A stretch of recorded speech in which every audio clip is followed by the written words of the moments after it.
Hello and welcome to this very special show on 100 years of cricket. Yes, 100 long years of the International Cricket Council as the apex body of the world game. 1909, 3 countries formed the Imperial Cricket Conference, which is now, finally, the International Cricket Council. And anything, it has been a tumultuous era. And that's what we will deconstruct with you over the next 30 minutes. The cost of a piece of money, tossing up in other words, sets the 1734 test match going. A game that a billion follow, a million worship and a few thousands embrace was born in medieval England. The bats are exact copies of the oldest in existence. The bowling is distinctly underhand. Evolved, endured, emboldened and emerged as a modern-day world sport.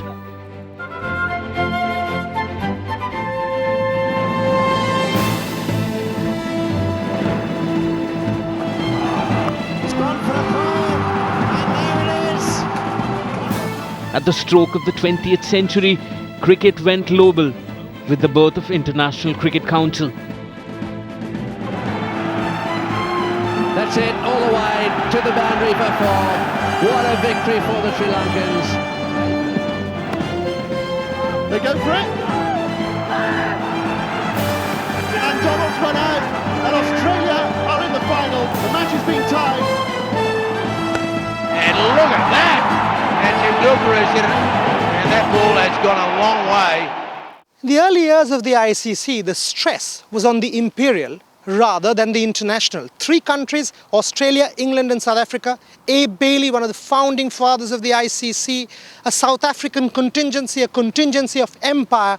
That's what resulted in the birth of the ICC. There was no international vision. Cricket wasn't an international sport. You needed to strengthen the empire. You needed to guard business interests. So from the very start of world cricket, the history of the ICC has been one to manage cricket as a global sporting brand.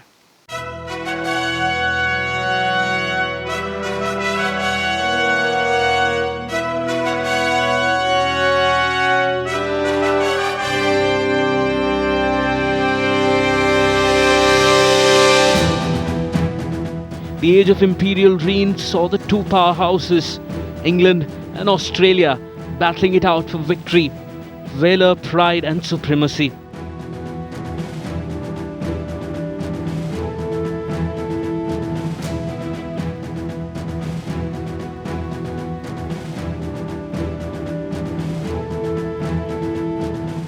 With individual brilliance, teams' heroics and occasionally by the hook or crook method.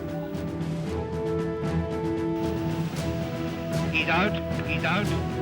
Australia have won a very fine victory, and they deserve to take the Ashes home with them. We've enjoyed every minute of it, and I'm anxiously looking forward to the time when I'm hoping to be able to come back again and enjoy another tour throughout England. You've just heard Mr. Richardson say a few moments ago that there are a few bad boys on this side that they need some looking after. He didn't mention any names. I hope he wasn't referring to me. But I think I'll have to have a few words with him afterwards. The masterclass of Jack Hobbs, the wonderful knocks by Wally Hammond, the genius of Don Bradman, and the brilliance of pre-war prodigy Len Hutton.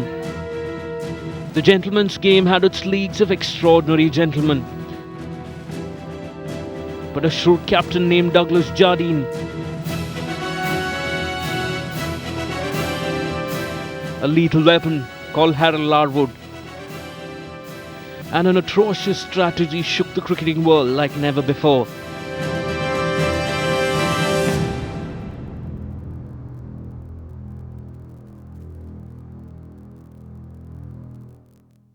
I have to thank you, Mr. Provost, on behalf of the great team that it was my privilege to lead, and myself, for this extraordinary kind welcome to us back to our homeland, as you so happily put it. Thank you very much, sir. Well, you've got a little missile, which is about 5.5 to 6 ounces, the shape of a cricket ball, coming at you at a speed of about 80 to 90 miles an hour. it was very, very highly dangerous indeed to the players, and they weren't done up like Michelin tyre advertisements in those days. They had relatively modern, rather relatively old-fashioned guards, and no helmets. Helmets were not worn, and it was a very, very dangerous thing. What did you have? You had a chest guard of some kind? I had a rubber guard around the chest there and a thigh pad. That was all. Nothing else. One of the most important controversies in the early years of the ICC's existence was bodyline. With bodyline, the very edifice of the game was shaken. The MCC, led by Douglas Jardine in Australia, practiced the leg theory, which subsequently was called bodyline, and world cricket suddenly came to a standstill. Diplomatic relations between England and Australia were at their lowest ebb, and bodyline continues to be one of the most significant moments in world cricketing history.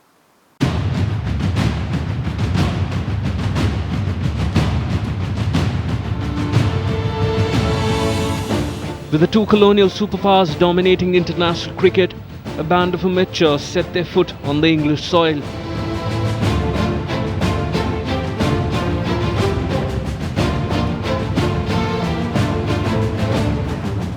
History was created on 25th June 1932.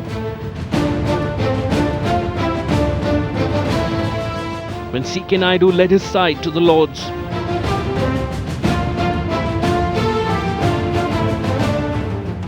International cricket marked the arrival of India.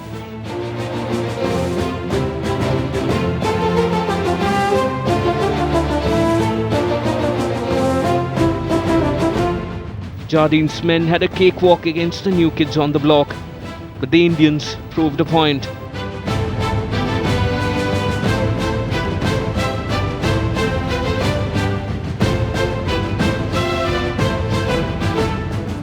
From our Indian standpoint, the 2 years that we will always remember are 1926 and 1932. Arthur Gilligan's team toured India in 26. That's when India made its first statement to the world as a cricketing nation. We weren't a nation then, but the fact is Indian players made a statement, and in 32 it was translated into reality. 19 for 3 England, home Sutcliffe Woolley all out to an Indian team, Mohammad Nisar at his very best. India had announced to the world that it had come to play cricket and play it very seriously, and the International Cricket Council was gradually changing from imperial to international. That finally happened in 89, but the seeds were sown in 32.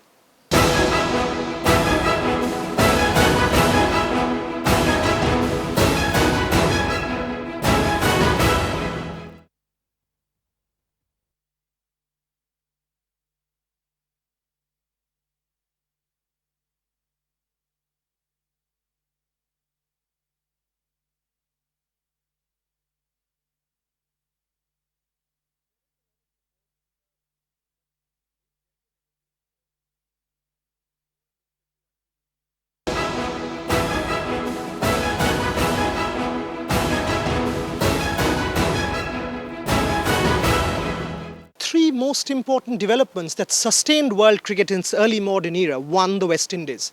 They inspired, Clive Lloyd's West Indian team inspired peoples across generations in all parts of the world, in Africa, in the Caribbean, and also in the subcontinent. Men of colour thought that we can do it. National pride became paramount. And it's over the top, the glory. It was all about calypso, West Indies and fierce dominant cricket that ruled the early 70s. Desmond Haynes. So that's quite a safe shot and a very good one as well. The Big Cat and his league of extraordinary cricketers. That's played, missed his Askin yet. And his ball. And he's played it on. Made other international teams shudder at the thought of an encounter. Michael Holding, Alan Knott just after completing his 50. A little unfortunate there, got into position nicely. And soon sunny days emerged for India and its cricket. Birth of Indian cricket legend and world's best batsman, a young Sunil Gavaskar led an encore defeating the West Indians at home. One of the most famous Test series wins India will have for a long time to come. What sustains a truly global sport is global competition. And that's what cricket finally got in the 1970s. 75, the first World Cup in England. 79, the second World Cup in England. 1983, once again in the UK. Before that, in 73, the first Women's World Cup. The World Cup era, the 1970s, with global cricket competition, the game had suddenly changed colours. It was now an international game with a lot of international significance. Cricket stepped into an era when the game was crunched into a one-day affair. Well, Lloyd's gone for it. The dynamics had changed. He's gone down the wicket and given that on a mighty slog. There arose a new league of cricket. Not shot again. Absolutely magnificent. And of course, the followers of the game increased. Oh, that's a real cracker of a shot. For the first time, there was a concerted effort to popularize the game, which was revolutionary in what we witnessed in the sport today. West Indies ruled the short format of the game. Well, Lloyd's gone for it. They were the undisputed world champions, winning the first two editions of the World Cup with ease. And they were all set to lift the World Cup for a third time in a row. So the second Prudential World Cup final is over. Cricket, till the early 1970s, was a cottage industry. The man who transformed it into a real brand, a true global brand, was Kerry Packer. He picked the game, ran with it, yes for television, but what ultimately resulted was the embryonic form of what we see today, a real global brand of commercial significance. So Kerry Packer, 1970s, a major player, a major player in the history of our very good global game. The black clouds are swirling overhead. They're coming, the teams the others dread. The Packies, the Windies, both want to win this series. The Kerry Packer Rebel Series was the first biggest challenge cricket faced. Javed and Imran Khan. And there's Richards, Lloyd and Big Birdman. Packer's revolutionary ideas, which included coloured clothing and day-night cricket, caught the attention of the world. Down under, coming on. It was this period that led to a lot of changes in world cricket. But cricket evolved and innovations occurred. The Packies versus the Aussies. Thanks to Packer. It'll be thunder down under. And then, 1983, watershed year in the history of Indian cricket and also of global cricket. Suddenly, a young country, a young cricket-playing country, had woken up. We hadn't been playing cricket anywhere compared to England or Australia, but we were world champions. And that transformed a sport into a passion, a sport into a brand of multi-million-dollar significance. They bowled, and he's out thin edge. That was a good one. First success then for India, Roger Binny. 1983 was the watershed year in Indian cricket. World Cup was a rage. And that's out. Yes, go behind. And what made game more popular in the Indian subcontinent was Kapil Dev's side's giant killing act. Very low, both of us gone. He's bowled for six by Azad of England. From being rank outsiders, they defeated a rampant West Indian side, which was an overwhelming favourite to win the World Cup. West Indians eventually succumbed to gentle medium pace of Mohinder Amarnath. And he's worked the miracle. A shot. Not so good. And Kapil Dev's famous catch to dismiss Vivian Richards was the most memorable moment of India's world triumph. The boundary, and the Indian skipper has done a tremendous job to get back there. And that's out. Yes, it's all over this time. India's win in 1983 and the advent of television sets in India changed the game in India forever, paving way for a cricketing revolution in the Indian subcontinent. And finally, in the 1980s, the India-Pakistan rivalry became one that could compare with the Ashes. Cricket certainly had brands to sell, and today we see the impact. Cricket saw a new rivalry emerge as India and Pakistan gained prominence as cricketing nations. Indians were already world champions, and Pakistan in the mid-80s and late 80s became a force to reckon with. He could be gone out, and yes, he's gone. He makes a six, and Pakistan have won. Cricket had well and truly become a global sport by then.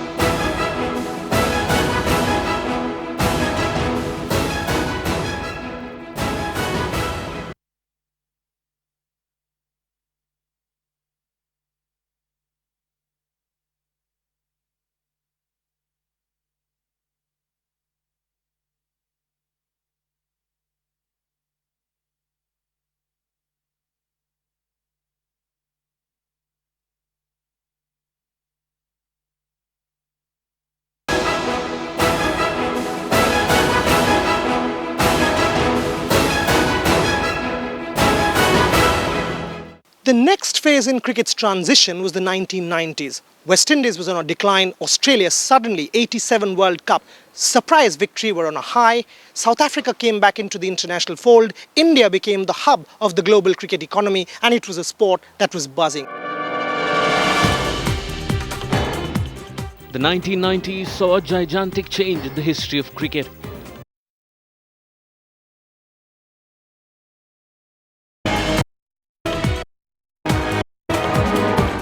Asia became the new hub, producing two world champion teams in Pakistan and Sri Lanka. And the dynamics of limited overs cricket was changed by the tactics of the Mathara bowler, Samad Jayasuriya.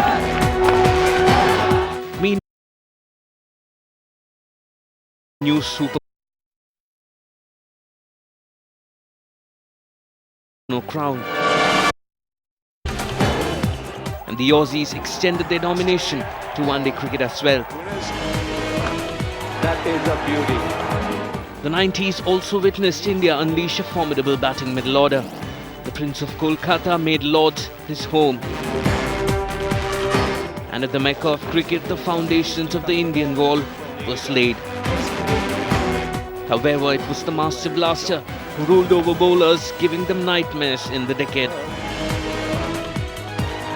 But India's influence was not just restricted to the cricket field. It went beyond into the boardrooms. The ICC, which today is worth a few $1 billion, had a budget of $320,000 for its chief executive in 1993. And it was in 1998, finally, under Jagmohan Dalmi and Ehsan money, that the ICC sold television rights for the Champions Trophy for $10 million. Cricket got commercialized and Jagmohan Dalmia was single-handedly responsible to bring about a change. The Champions Trophy was a product with an idea to fill the coffers of ICC, but in the recent years, the tournament has taken a backseat. Any event, in my view, must have its own identity. For some reason, Champions Trophy was almost promoted as a money-making scheme. It didn't have a different identity to the other 50-over format, and hence people, I think, started to refer to it loosely as a mini World Cup. That for me is inappropriate. It's simply not the second best to anything else. It was in the 90s that advertisers saw cricket as a mode to reach out to the millions of Indians. And major sponsors of ICC events started to pour in from the subcontinent. The single biggest innovation that contemporary cricket has seen is certainly the advent of 2020 cricket. England invented it in 2003 to infuse new lifeblood into the English game. The ICC picked it up and ran with it. Super successful World Cup in 2007, which India won, and suddenly it became an Indian game. New millennium saw the birth of 2020 cricket in England. When the ECB brought 2020 to market, one of the objectives was to bring crowds into county grounds, and that has worked. This time leg stop for him. And the popularity of the format prompted ICC to introduce a World T20 Championship.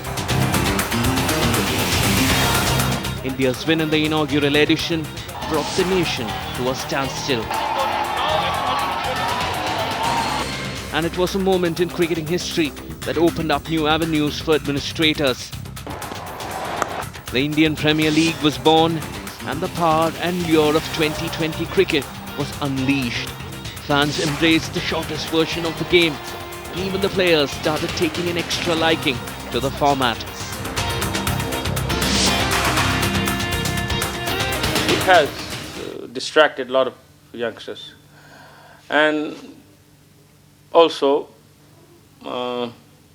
perhaps forced them to retire early, which to my mind is nothing but sheer greed, really. If the players are greedy, I think the officials who are running the show are greedier. The popularity of 2020 cricket saw the second edition of the World Championships being played in England. But questions were raised on the survival of Test cricket. With the advent of 2020 cricket and its growing popularity, the real question that is posed now is Test match cricket in peril? The true connoisseur's delight, will it continue to be the same? The administrators and players tell me that yes, Test match cricket will continue to be the crown in the jewel. I think Test cricket will continue.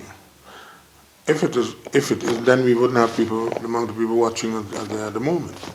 They're still watching in India, still watching the West Indies, England, South Africa, New Zealand, they're still watching.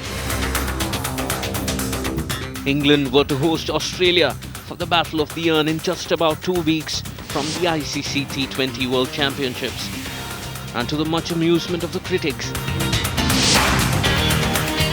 Test cricket was very much alive and kicking.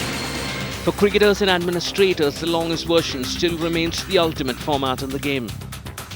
I mean, frankly, and you say an honest answer, frankly, I believe they can coexist. And they'll coexist if we as the leadership entrusted with the sport today actually do the right things. But there are still challenges that the International Cricket Council faces in its centenary year. International cricket truly is at a crossroad. As the ICC celebrates its centenary, there are many challenges that it has to live up to. And how it faces those challenges will ultimately determine where global cricket goes in the next decade or so. And only that will determine if cricket as a true global brand sustains itself. From St. Anthony's College in Oxford, the venue of the ICC Centenary Conference, it's Boria Majumder signing off for Times Now.